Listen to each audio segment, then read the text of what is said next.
What's up guys, we're jumping right back into another video. Today we are headed to Fitted in Brampton. So we're gonna go check that out quickly. And quick kick check. Here he's got the Air Forces. We got the 5 Fire Reds. I think I'm gonna win once again. I take the dub. No, you don't. Anyways, we got about a 20-minute ride. So we are gonna head out, jump in the M2, and make our way over there.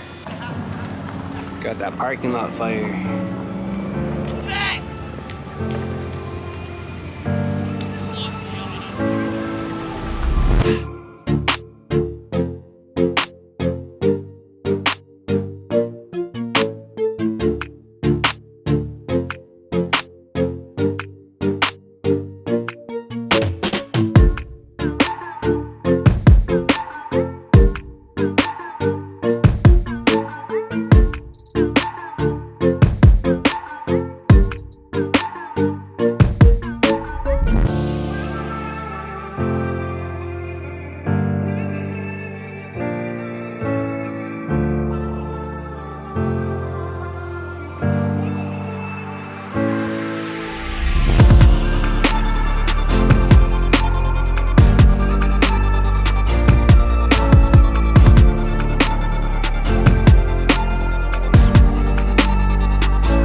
guys, we're gonna end the video off there. As you saw, fitted was actually pretty good. It's not usually the biggest show. It's just the 2 rooms, and that second room is pretty small. But got to see some different builds and some nice fitment and some nice engine bays. I saw a lot of engine bays today. I don't know if I got enough on video, but definitely a lot of engine bays. So it's cool to see. And yeah, got a lot more content coming. I think I'm like 5 videos behind now, so gonna get to editing, and that's it. Also, as always, if you enjoy the content, if you see your cars in it, if you want to even hit me up for a review, because I want to get into reviews, make sure to hit that subscribe button, leave a comment, or hit me up on Instagram. It's Vito_M2C. And yeah, we'll make something work for sure. Thank you guys as always for coming back to watch another video, and I'll catch you in the next one. Peace.